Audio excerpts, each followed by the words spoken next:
Hello, fellow souls with bodies, and welcome back to the What I've Learned of Magic podcast with me, your host, Morgan Rodheimer.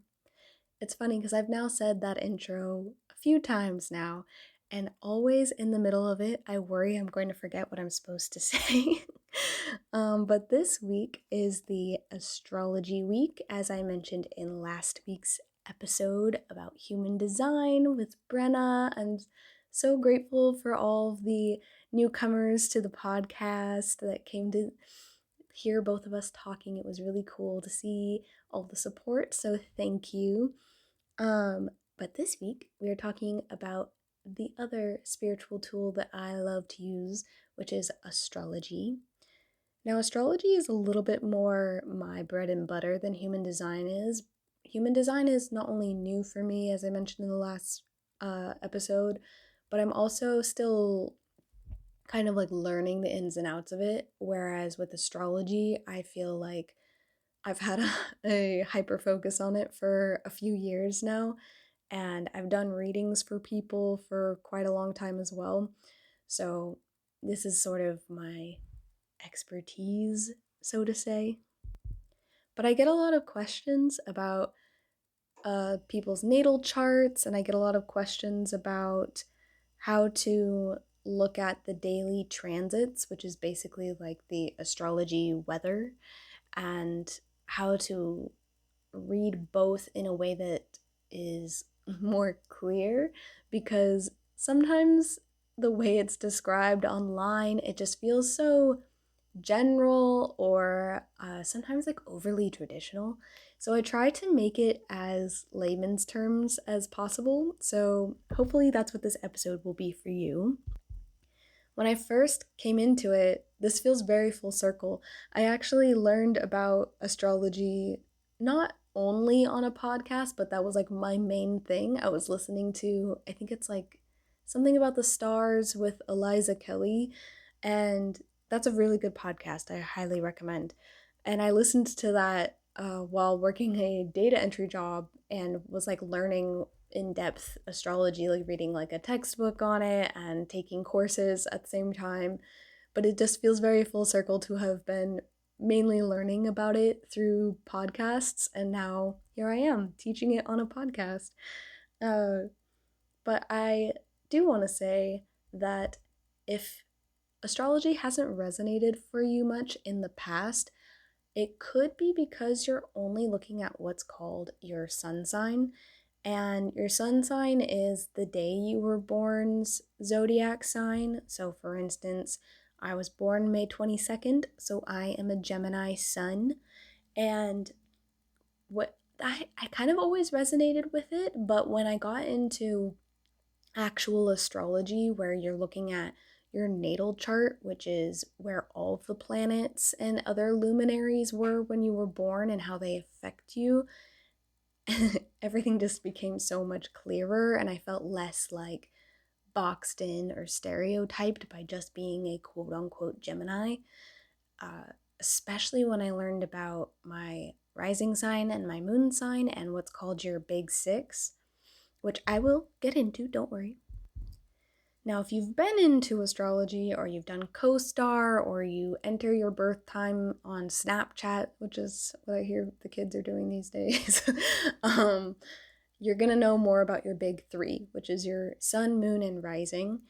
I'm going to talk about your big six, which is your sun, moon, rising, your Mercury, your Venus, your Mars, and then if I have time, I'll mention some extra placements that I think are extremely important on a day-to-day basis, or at least on your spiritual and healing journey. But I do want to say that all of this is what I have noticed from my personal dealings with astrology, from my personal education, and from reading for people and what's resonated for them. But always take what you learn in the spiritual world with a grain of salt and do your own research if you find something isn't quite resonating. Not every lesson is for every person, and not every tool fits every problem. So I just truly believe that everyone has an individual expression of self that can be harnessed to thrive. And all metaphysical tools should help you discern what is you and like validate like what you already know of yourself rather than enforcing new things upon you that don't feel right. And it's supposed to help you discern between like what is you and what others have told you you are that might not be true. Sometimes you can see that in your chart though. You can see, oh, this is how I see myself and this is how other people see me. That's fascinating. But anyway, so that's what I'm hoping to talk with you about today. I also would like to talk about the houses and what's called aspects. I might not be able to get to aspects in this particular episode just because it can get a little complicated, but I want you to be able to see how all of these placements affect each other. So I really would like to get to that point. But let's start off with your big six. So you probably already know your sun sign. That's your typical zodiac sign. That's what you look for when you look at a horoscope online or a newspaper or a magazine. And for me, I'm a Gemini sun, like I said, but I feel that we get stereotyped so much by your sun sign when really your sun sign is just how you express your chart, how you express yourself. It can rule your creativity and it can rule your ego, but that's not necessarily going to be who you are always. I believe most people tend to align more with what's called their rising sign. Your rising sign can be sort of like your overall aesthetic, but also your general personality, how you approach things and how people see you, but also just what you ascend towards, because the other name for your rising sign is your ascendant sign. So if it's an energy that you're kind of like wanting to embody, you're probably going to aim for it in more interactions than not, versus your sun sign is sort of how you express and filter the rest of it. Um, though that is hotly debated in astrology circles, I will say that has just been my personal experience of reading people's charts and noticing that when I tell them about their rising signs, it's almost like a puzzle piece clicks into place of like, oh, that makes way more sense about how I interact with people and how other people interact with me. Now, your rising sign is the very beginning of your chart, and your chart is going to look like a giant pizza cut into 12 slices. Those 12 slices rule the 12 large areas of human life. For instance, like I said, your first house, that is the self. That is I notice anytime that there is a first house transit, like something going on today that is in your first house, like affecting your first house, turns into people changing up their appearance or how they see themselves, sort of like an existential type vibe. It can be something as simple as getting bangs all the way to being like, I don't think I identify being this type of person anymore. So that's why I kind of feel like people identify with their first house and thus their rising sign more than their sun sign. But your sun sign is still your ego, so it is also going to be a big part of who you are and how other people see you as well. It's how you shine, it's where you shine. So it's still very important. But the other sign that you probably know if you've done your big three is your moon sign. Now, the moon is such a fascinating placement because it can be general in the sense that it's your emotional self, your emotional body, your temperament, I would say, because I've noticed that it is, I think, the fastest moving placement in your chart, other than the rising sign. But your rising sign isn't going to move, so it's like, sorry, hard to explain without an image here, but your rising sign stays static, and but we still have rising signs throughout the day, which would be the point in the sky where if we were to have a sunrise at any moment, that's where the sunrise would be. And so that moves the fastest. And then after that is your moon sign or the moon sign. So I feel like it rules the way in which we change from moment to moment on an internal landscape type of way, whereas the ascendant can be how we approach things on an external landscape kind of way. And your sun sign is sort of how you express both of those things. Um, and then after that is your Mercury, which is your thought process, your communication. This one I feel like is a really slept on placement because it is how you think. It is your mind and how you speak to people. And that can be pretty much everything. When I got into the spiritual circles, there was a huge revolution talking about, changing those tiny habits or coming into it and changing mindset and changing perspective. Well, if you want to change your mindset and your perspective, that's going to be your Mercury. That's going to be your mind.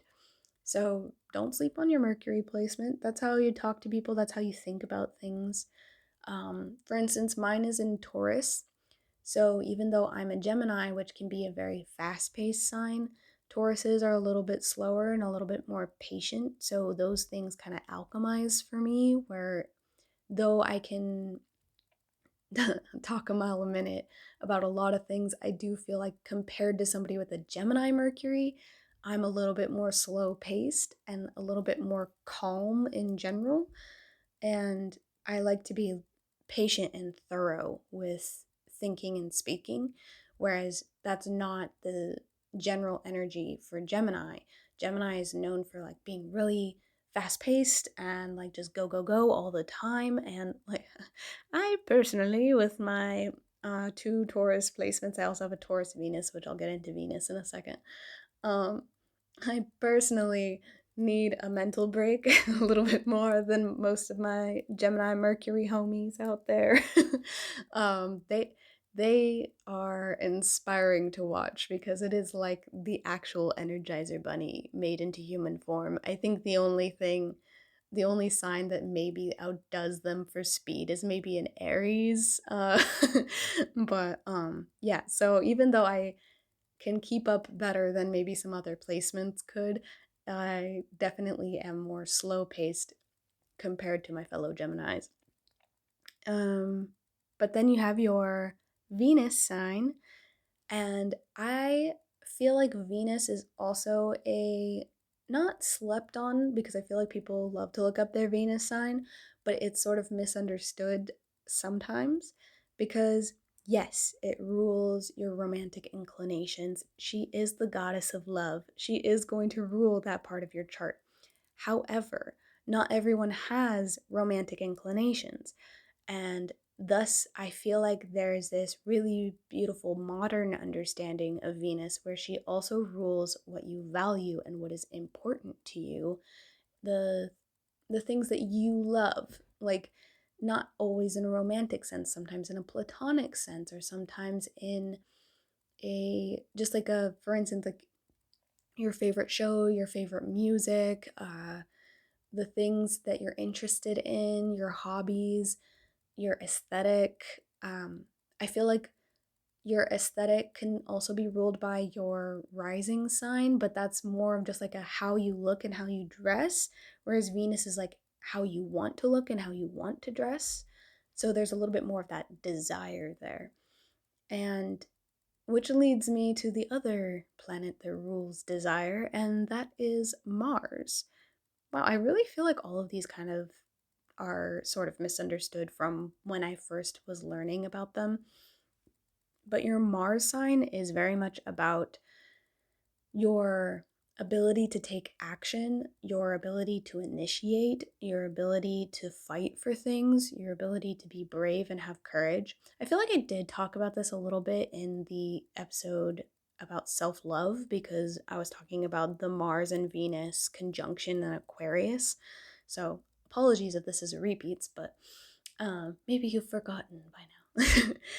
But Mars is also your willpower and the ability to push through to get things done. Um, it is how you argue and how you fight, like how you defend yourself in a fight. Maybe the way you defend is through offense. But that would be your Mars sign. So I feel like that's your big six. No, I don't feel like it is. It is your big six. So you have your sun, your ego, your creative expression. You have your rising sign, which is how you approach things and how other things approach you. And then you have your moon sign, which is your inner world and the way in which it changes your moods, how you adapt to emotional situations. Because if you think of the moon, it has its many phases, and so do we.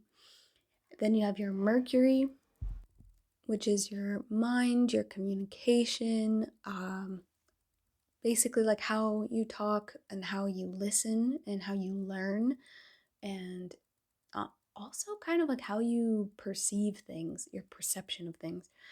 Your Venus, which is your value, your love, also your attraction to things and what is attracted to you, because it's a very magnetic energy that sort of is like a receiving energy.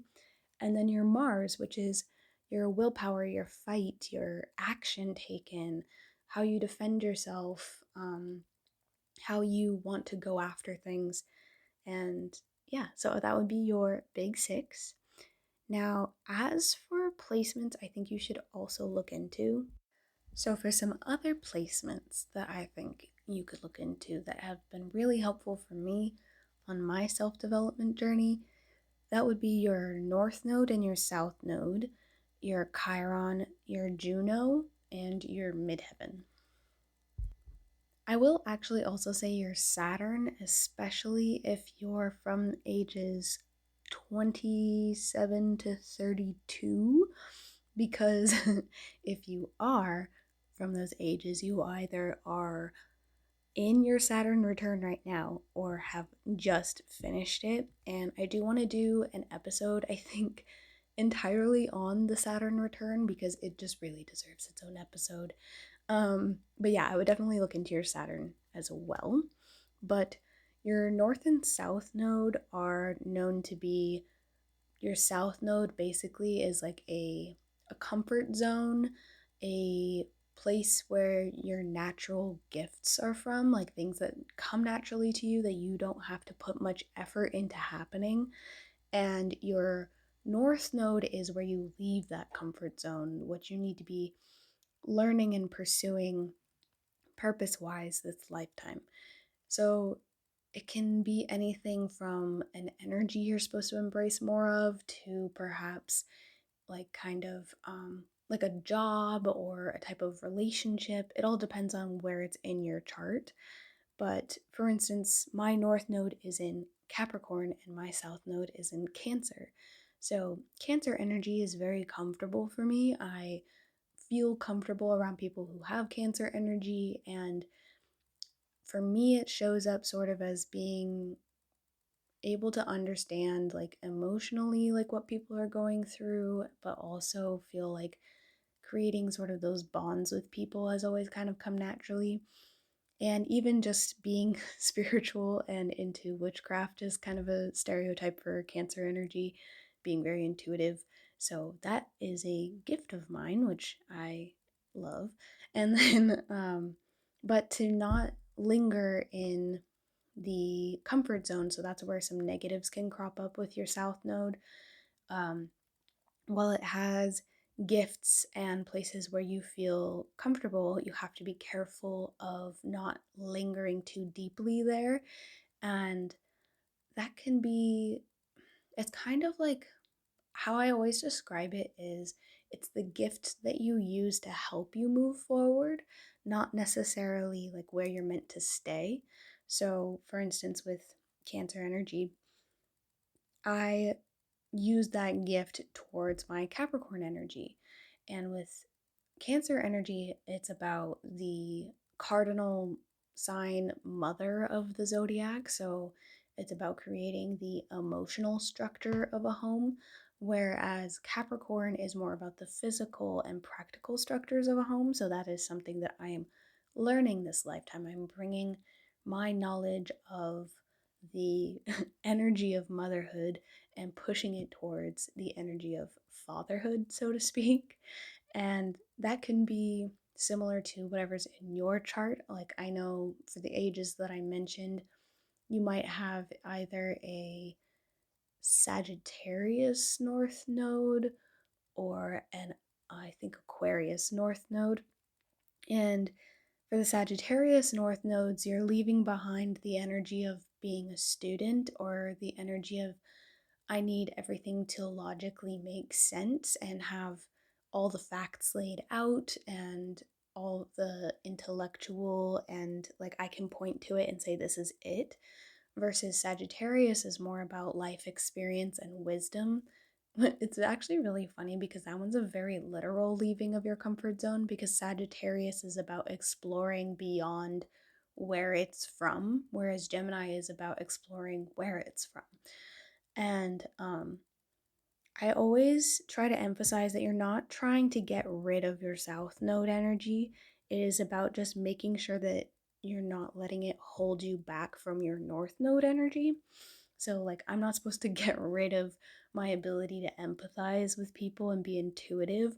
I just need to be sure I'm also adding a practical, grounded structure around that so that it flourishes.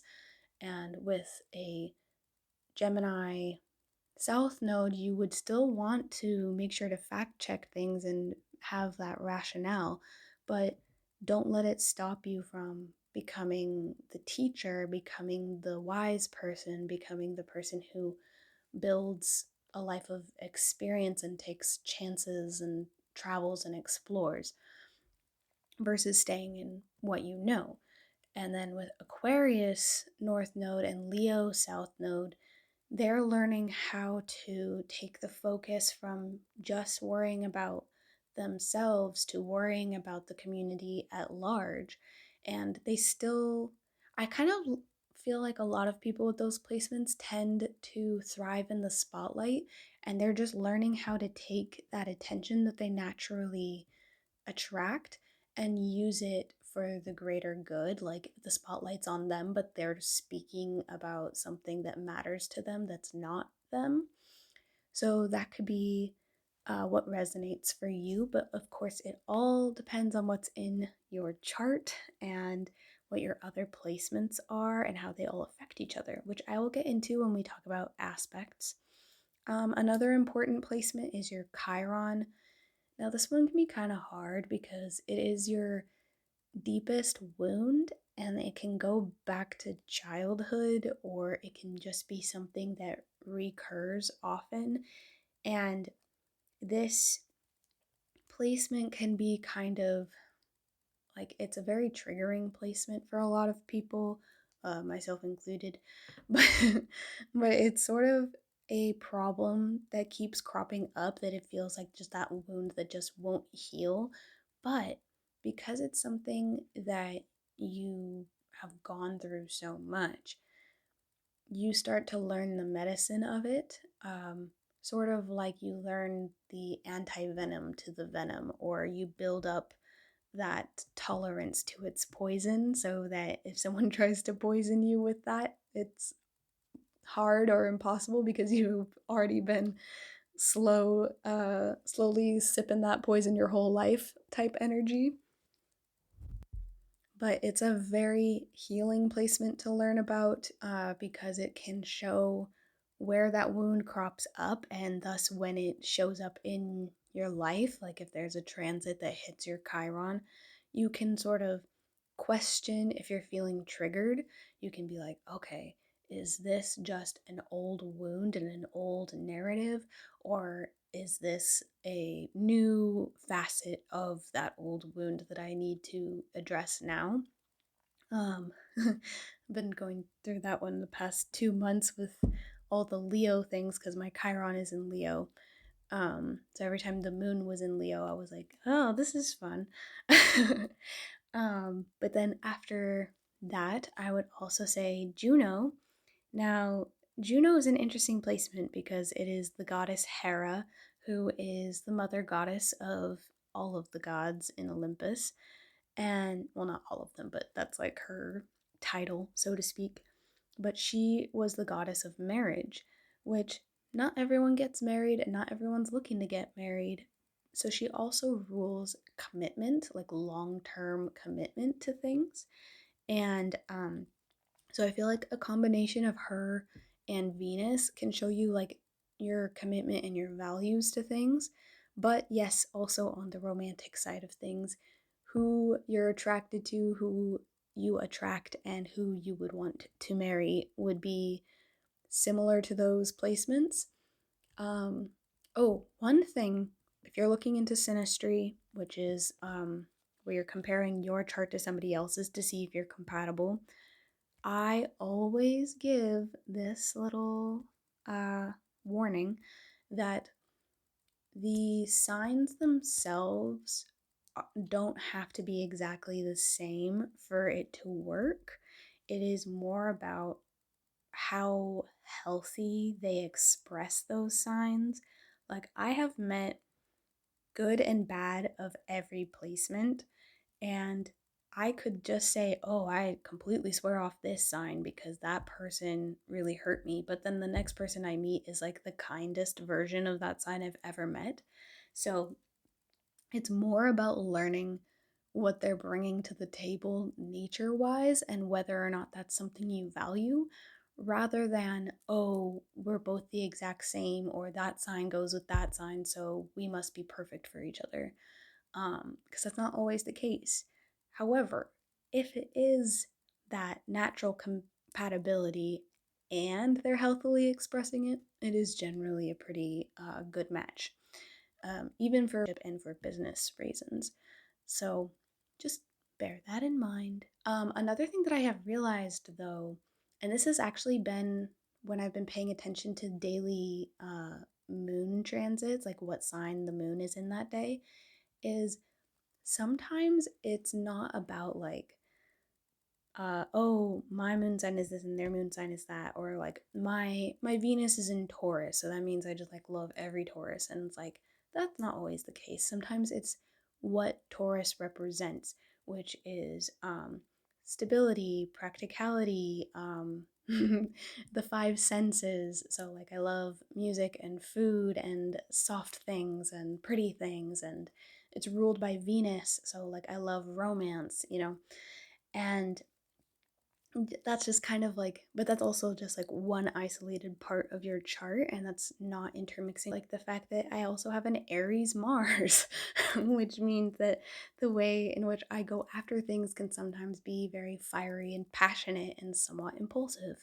um, so like you're always wanting to look at the whole big picture, not just like one placement at a time, but learning what that one placement is helps you see the whole picture later. Um, but yeah, so that's my spiel on synastry is like don't always look necessarily for the name of the sign, but look what the sign represents. If you have a Gemini Venus, don't look for a Gemini or Gemini placements, although those will probably be compatible with you. Look for somebody who talks a lot, who intellectually stimulates you, who will never bore you because Geminis get bored really easily. Stereotypically, anyway. Um, but yeah, that's sort of like the what you should be looking for is more the symbolism of the sign rather than the sign itself. Though it doesn't hurt to have the same sign as somebody, like it does make it where there is that natural, oh, you understand where I'm coming from, probably. Um, it also depends on, nurture. You could have the same nature as somebody, but when they're from somewhere else where their culture or their background is very conflicting with yours, then there might be that lack of compatibility there, even though the stars say otherwise. So, like I said before, I think that all metaphysical tools should be helping you with what you're already feeling rather than telling you what to do. I think if you're using them to tell you what to do, that you are doing it wrong. Not that there's necessarily a right or wrong way, but just you should be careful and take these things with a grain of salt.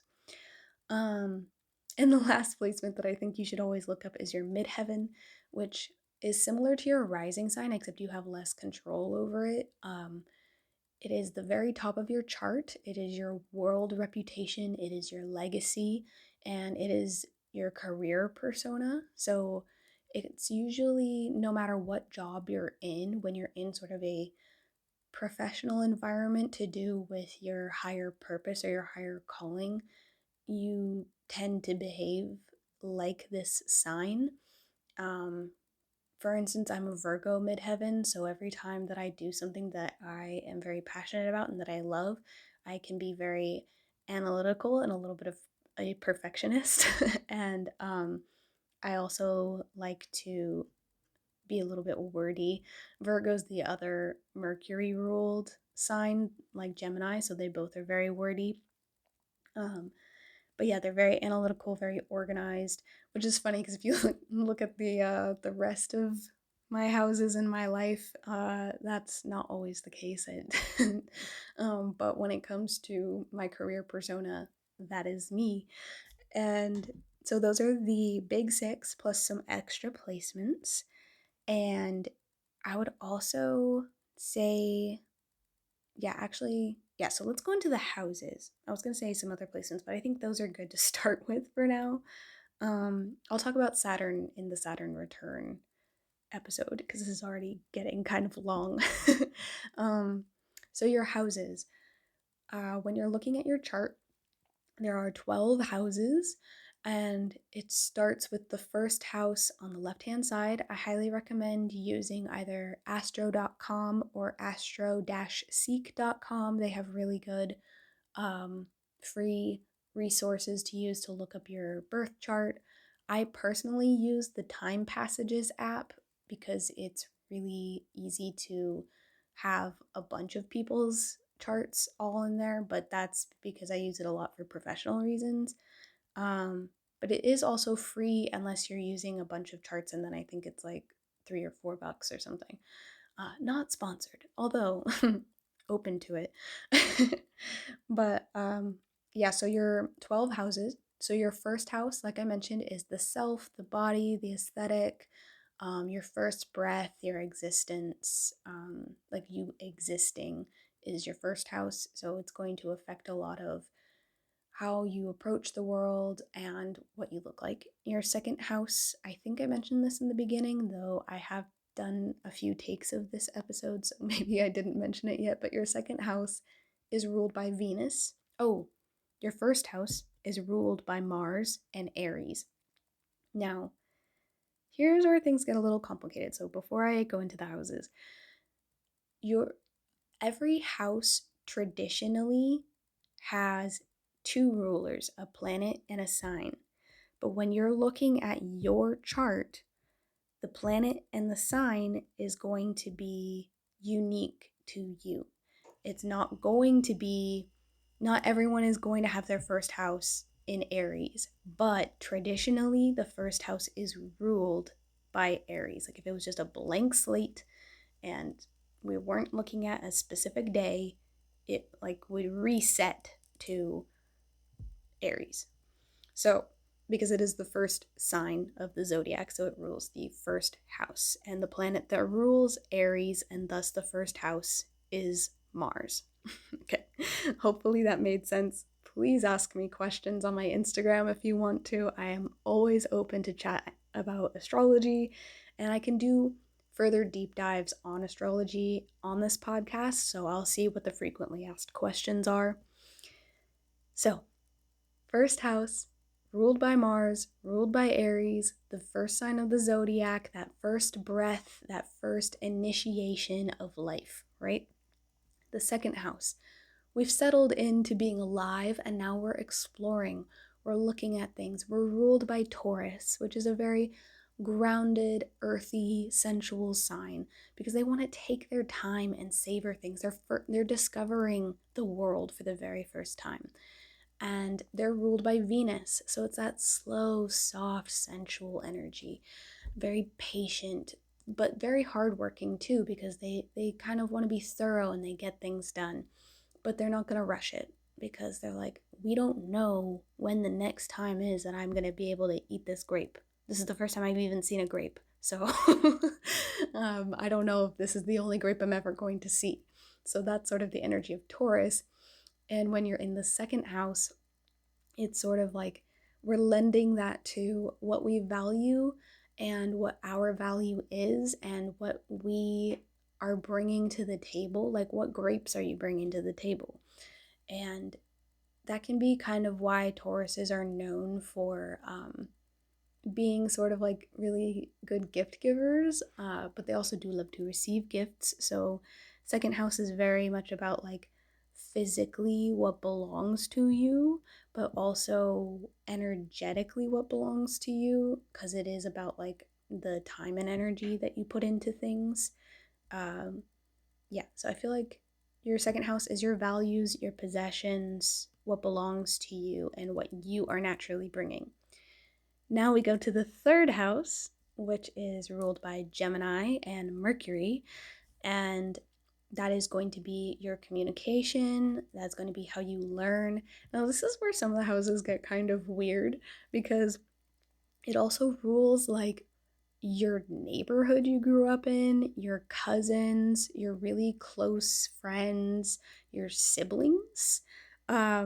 So I think maybe that's just because the Gemini sign is twins. So it's like someone you're close to that, like that kind of vibe, sort of like a twin vibe, your besties. But these are the very close knit or childhood energy. It's like what you when you first learn things initially, that's going to be your third house. And this is going to come in handy because these are what are called the bottom half of your chart is 1 through 6, and the top half of your chart is 7 through 12. And the house that is opposite of it, like what the bottom one, the top one, usually reflect each other. For instance, the third house rules like kind of like elementary, high school, community college, like the very beginning of you learning something, whereas the ninth house, which is the opposite, is going to rule higher education or education you don't necessarily need, you want, or like life experience, wisdom, philosophy, religion, like things that are not quote unquote necessary to learn, but we decide through passion to learn. So that's like how all of these houses are going to sort of reflect each other. So just keep that in mind. And like I said, community, or not community, although I guess like your first little tiny community of your however many siblings you have. And that would actually be really interesting to see people's charts and like how many siblings they have based on like what planets they have in their chart, in their third house. But then we get into your fourth house. Now, your fourth house, so your first, your fourth, your seventh, and your 10th are all very important because they're like north, south, east, west of your chart. They're I forgot what it's called. I have to look it up, but directional points. Very literal. Anyway, so they're the 4 directional points. You're going to have your ascendant or your rising sign, but at the base of your chart, and thus the root of who you are and where you come from, is called your imum coli, which is something about being under the earth. And it is your roots, so it's going to rule your ancestry, where you come from. It does tend to be your matrilineal line because it's ruled by Cancer and the moon, which I mentioned is the cardinal mother of the zodiac. And your fourth house is going to usually rule like foundation emotionally and like spiritually. And it's kind of like the heart of your chart. And it's sort of where your home is, like where you feel you most belong. And it can be very like a it can be a very sensitive part of people's charts because it's the most private part of people's charts. which is interesting because right now in Pisces season, I am going through a fourth house transit because the sun is going through my fourth house. And it's just been very interesting learning about what that means as I have been studying astrology and paying attention to these transits. It's interesting to see like how it all plays out. But anyway, so your next house is the fifth house, which is ruled by the sun, which is ruled by Leo. Now, this is where I get the understanding of people's sun sign being about their creative self expression, because the sun rules your fifth house of creative self expression. Yep, you guessed it.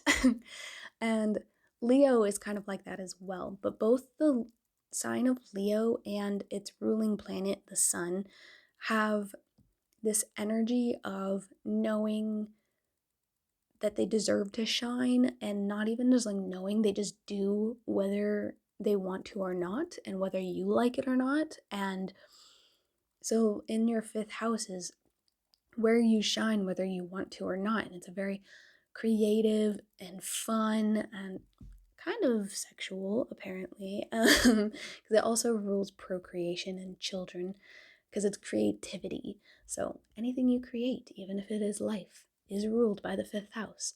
But it can also be a very artistic and musical and expressive house, because it's ruled by Leo and the sun is the god Apollo, who rules music and healing and the arts.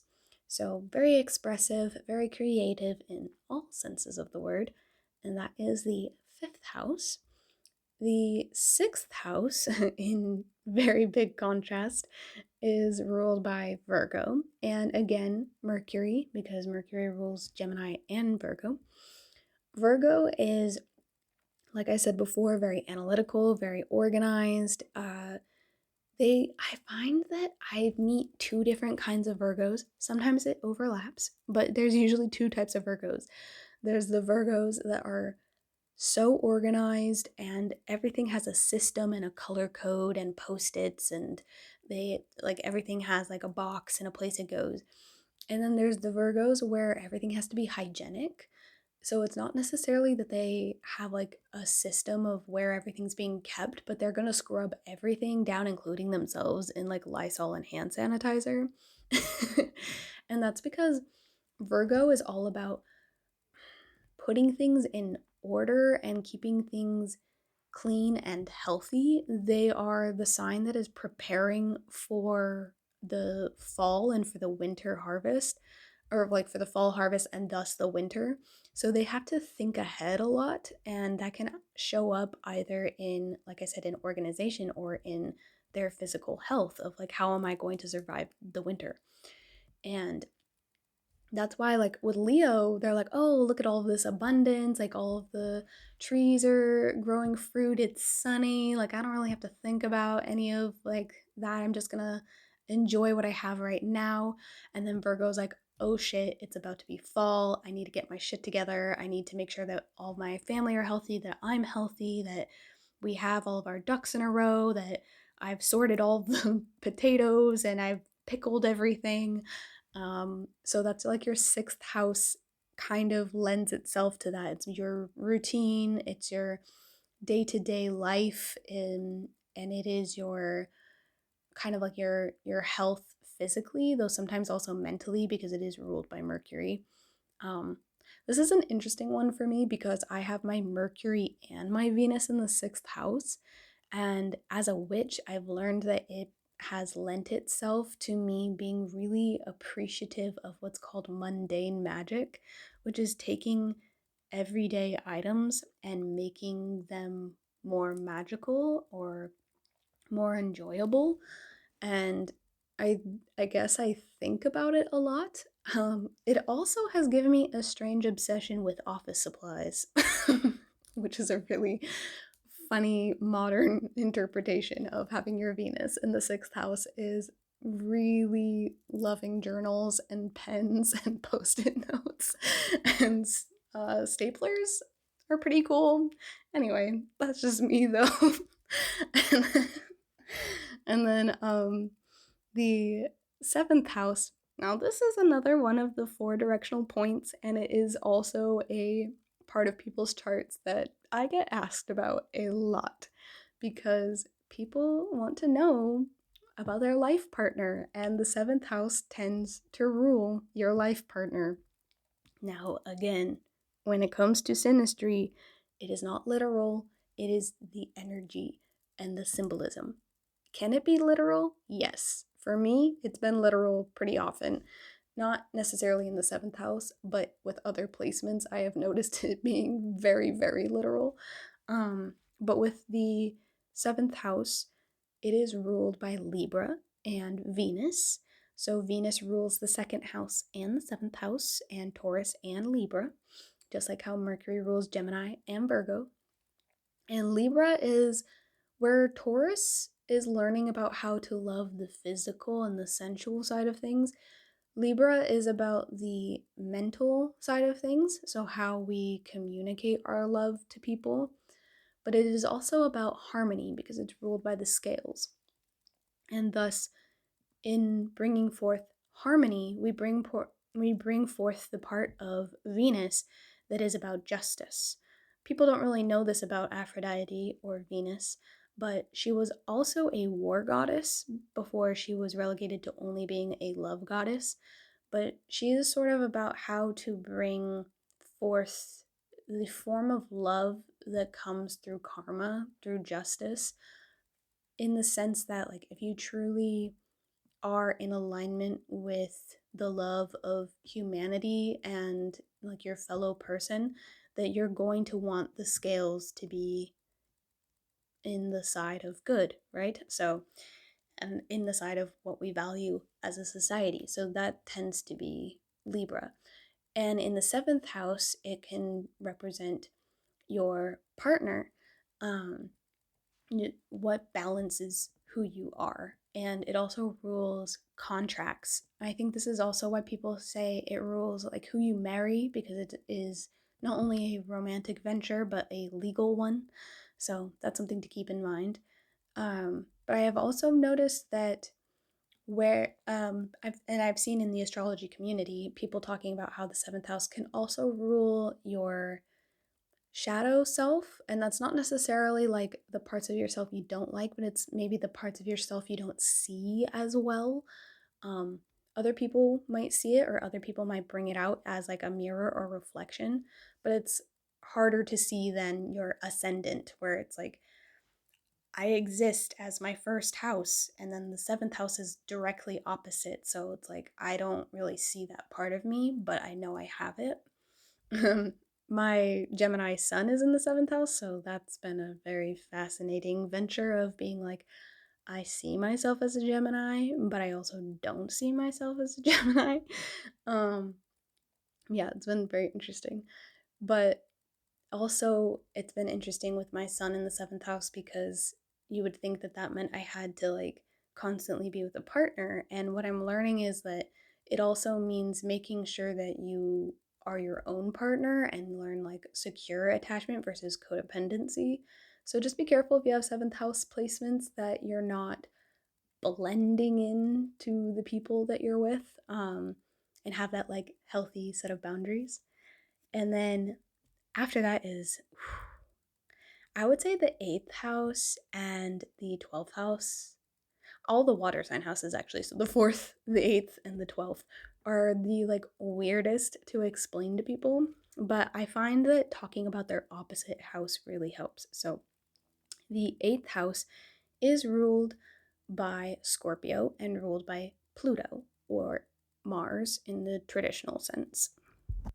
Some of the signs have two rulers, and some of the planets have two signs. It's very interesting. But yes, yeah, so Scorpio, Pluto, and Mars rule the eighth house. Now, opposite the eighth house is Taurus, Venus, second house. So, we learned in Taurus, it's about what we personally bring to the table, what we value, what our value is. For instance, like in a literal sense, what's in your bank account versus In the 8th house, it's what's in someone else's bank account that you are having to deal with on a one-on-one basis, because this is right after the 7th. And there is also an element of ancestry here because you can have inheritance, but I'll get into why that is. I have learned that it is what other people value is your 8th house, and also what other people are bringing to your table, what other people give to you. And so Taurus and the 2nd house is what I bring to myself and sometimes to others. And the 8th house, I feel like the 8th house rules more of that exchange of energy. So 2nd house, my energy. 8th house, exchange of energy with other people, but mostly on the receiving end. And because if you just look up, what does the 8th house rule? It's going to say death, sex, taxes, inheritance. Basically everything that you're uncomfortable with talking about at a family dinner party. Yeah, I think it rules out everything. I mean, it's everything except for politics, basically. Although, actually, it could also rule that because of other people's values. But yeah, so what other people are bringing to the table, what other people are bringing to you, and the energy you're having to sort of alchemize with rather than like what's natural to you. Because Scorpio and Pluto also rule the world of death and rebirth and transformation and power dynamics. And it's going to be in the emotional realms because it is a water sign, and in the intuitive and occult realms as well, which the 8th house also rules, like witchcraft, the occult, magic, etc. This is where my Cancer South Node is. So, Morgan becoming a witch? What? Surprise! Morgan naturally being attracted to fantasy and witchcraft and magic her whole life? No one would have guessed. Anyway, so that's the 8th house. The 9th house, as I briefly mentioned before, is the house of higher education, but I like to think of it as exploration because it is not only philosophy but also travel, like long distance travel, travel to places you've never like been before or like you did not grow up in. For instance, if I'm having a 9th house transit, it's more likely that I have gone to a city, state, or country that I have never been to before versus a 3rd house transit. I'm probably hitting up my hometown kind of energy. Now, your 9th house also rules higher education, like I mentioned. So that's like if you went, let's say, community college was your 3rd house, then wherever you transferred to would be a 9th house thing. Or if you went to the same university for the first 4 years, then your 9th house could be like your graduate school, master's, PhD. It also rules religion. So if you are ever in like the priesthood, that would be kind of like a 9th house thing. If you're into spirituality like I am, that would be in your 9th house, especially if it's in any way something that feels like more grounded and something you can study or learn about from someone else, like having a mentor of some sort. Because there's also a spirituality in obviously in the witchcraft and occult side of the 8th house, but also in the 12th house, which we'll get into later. But it's a little different. It's a little bit more ethereal and harder to like ground. But 9th house is very like passionate because it's ruled by Sagittarius and Jupiter, which are very like expansive, passionate, exploratory, optimistic, like in a weird way. Like they feel like there is always going to be more. And so they're going to go in search of it. So that's the 9th house. 10th house is going to be after your midheaven, which I mentioned earlier. This is your career house. Now, where your midheaven is like your legacy and your reputation and something you don't really have much control over. It's sort of just like what you're going to leave behind, whether you try to or not. Your 10th house ruling your career, you have a little bit of control over. You can kind of, like, for instance, your midheaven is a point in your chart, but it's not always going to be at the very beginning of um, your 10th house or even your sign. Mine is the beginning of mine. So it's like they kind of go hand in hand. But for some people, their midheaven could be in one sign, whereas their 10th house is in another. And, or it's like just deeper in. So your 10th house is going to rule the career and your reputation. Also, if you resonate with ever wanting to be a father, no matter what your gender is, it is sort of how you provide a physical structure to your family or to whatever, like, even if it's like a chosen family, even if you just have a bunch of pets, like what you're providing for them, that would be like your 10th house. It's, yeah, what you provide and what you're building this lifetime, whereas fourth house is what was built, your foundation that you're standing on. Your 10th house is the branches, the ambition, the skyscraper that you built upon that foundation. The 11th house, right afterward, is, oh, I'm so sorry. The 10th house is ruled by Saturn and Capricorn. And Saturn is all about the time we have here and whether or not we're using it to the best of our ability. And so I guess I am talking about Saturn. It's about dedication and hard work and commitment. And Capricorn is basically the embodiment of that energy of like, I only have so much time on this earth, and I'm going to do whatever it takes to make sure that I'm leaving behind a legacy that I personally am proud of based off of my values and what I believe my time is worth. And if you have Capricorn placements, that probably really resonates with you. It's a very ambitious energy. It gets stuff done, but it gets stuff done by any means necessary, because it is the 10th house of building that skyscraper.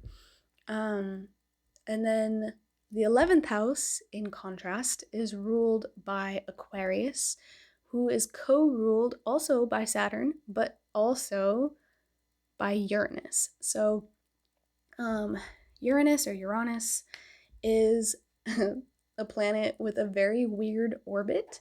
I think I talked about this in the self love episode, but it's got a weird orbit, so it likes to do things a little differently. It's always going to bring something unconventional, different, and or a big change. Like a really big change that you are just like not expecting. And Aquarius is the humanitarian. So Capricorn is building a legacy for itself and its family. It's building a skyscraper off of its ancestral foundation. Whereas Aquarius is like, okay, how can I lend that not just to myself, but to humanity and the world at large? Because I'm realizing it's not just me and my family, but maybe the family next door doesn't have anything for to last through the winter, and I have abundant stores. Is there a way that I can like share that with them? And thus they come up with new traditions. Capricorn like builds the tradition in the first place, and then Aquarius innovates off of it, changes it, and makes it better and tries to find improvements. And that rules your 11th house of community, which I'm sure is making sense with the whole I notice my neighbor and I pay attention to my neighbor and their needs and I want to help them type vibe. I always kind of call Aquarius the hero of the zodiac because they tend to put other people first. Maybe not on like, I know a lot of the stereotypes is like not on that one-on-one level, but I think with, I would say from Scorpio to Pisces, they are the big picture people. So if you're coming to them with like smaller personal issues, it's probably not going to resonate with them as much as like, I'm literally starving and I need food for the winter. They're probably going to care more about that than like a personal issue you're having with a friend or something, on a stereotypical nature, not for actual Aquarius people. Um, So that's the 11th house is community and like the community that you're a part of at large, like on a bigger scale. For instance, like let's say you are a theater actor, then everyone who's in theater is your community. If you're part of the LGBTQIA plus community, that's gonna show up in your 11th house usually. Like that kind of energy of like the culture at large that you are a part of. It could be something smaller, like a neighborhood, like or a group of like a big group of friends, um, or social media. That's usually your third and your 11th houses are super social media ruled because Gemini and Aquarius tend to be the most social media active of the signs stereotypically. And it also rules wish fulfillment. I'm not quite sure why. I just always see that that is the case. Like if you are trying to manifest something, or there's like a wish you're trying to make, maybe because in tarot, Aquarius rules the star card, but that is something I have noticed, and that is what the astrology community agrees with. So there's also, last but not least, is the 12th house, and Pisces and Neptune and Jupiter are its co rulers. So, with Pisces, that is the season under which I am recording this episode. But Pisces is that other spiritual house that I was mentioning, or not Pisces, the 12th house, because it is ruled by Pisces, because it is co ruled by Neptune and Jupiter. Now, Neptune is ruler of imagination and illusion and ideals, whereas Jupiter is about that abundant, optimistic expansion. So when you're combining these, it tends to make for a very like romanticized energy, but it is also a lot of energy. Um, and Pisces is also known for having like very, very deep feelings, like they cannot avoid their feelings type people. And that can be both good and bad because a lot of people think of feelings and they immediately think of like crying or sadness, which, yes, definitely very Piscean, but it's also happiness, anger, doubt. Like any sort of emotion you can think of is ruled by Pisces. Well, ruled by all the water signs, but unable to not be felt by Pisces. Cancer can be kind of like guarded and secretive about their feelings even when they feel them. They're very like, I don't want other people to see this. And so they can be a little bit like they have the emotion there, but they like don't want to share it, sometimes even with themselves. And Scorpio is also secretive, but more in like they're a little bit more in touch with their emotions right off the bat than sometimes a Cancer is. But Pisces have no guards. They are no boundaries, no guards. They just are like, I am all of the feelings and there is no avoiding it. And so I just have to learn how to go with the flow of them. And so when you add that to your 12th house, it can rule your spirituality and it can rule escapism. It's kind of a weird house because it rules the afterlife, like, and death. So a lot of people attribute death to the eighth house, but I believe the eighth house is more about grieving. It's the first house that learns about death happening, not to themselves though, but to other things and other people. Whereas the 12th is like, I died or I'm dying. Um, so the 12th house can be really complicated because it's like, you know, that I'm on my deathbed energy. And so it's a very quiet, subconscious, surreal house. And 12th house placements and 12th house transits can have this very strange, slightly waking up from a dream quality to them. Um, a lot of people with these placements also tend to have like kind of like a mental health or substance issue because you're feeling so many things that you want to kind of like numb them out, and that can lead toward like unhealthy ways to cope. So a lot of people attribute the 12th house to addiction problems as well, which is just fascinating. But it's opposite the 6th house with Virgo, where it's about your physical health and like the mental health of like, oh, I went to a therapist to just talk about like what happened in my day and how to better process it. Whereas the 12th house is more of like a grippy sock vacation. If you don't know what that is, Google it. But it's definitely not where sanity is in your chart. It is more about, but in a positive sense, it's also like your imagination. So if you're ever like needing creative and inspiration for something, and you're really needing to like really align with like your spiritual sense of like aligning with the universe, aligning emotionally with humanity, really cracking open or like meditating, 12th house is definitely going to be what you're looking for. Now, this was a really long episode, so thank you so much for listening all the way to this point. There is so much more. I didn't even get to go into aspects or transits, so this will have to be a series apparently. Um, I don't know if they'll all be in order. I will try to put as much out as possible, but I'm also trying to follow my sacral, which, if you listened to the human design one, you know what I'm talking about, and make sure that I'm aligning with the episodes that I'm passionate about, which I clearly am very passionate about astrology with how long this episode has been. But, anyways, I hope that this helped you in the beginning of your astrology journey. Please, if you have any questions about anything in this episode, feel free to comment on any of my posts. If you know me, feel free to shoot me a DM. You can also email me. But yeah, otherwise, have a great rest of your day, week, whenever you're listening to this. If you're listening to it live this weekend, there is a Pisces new moon.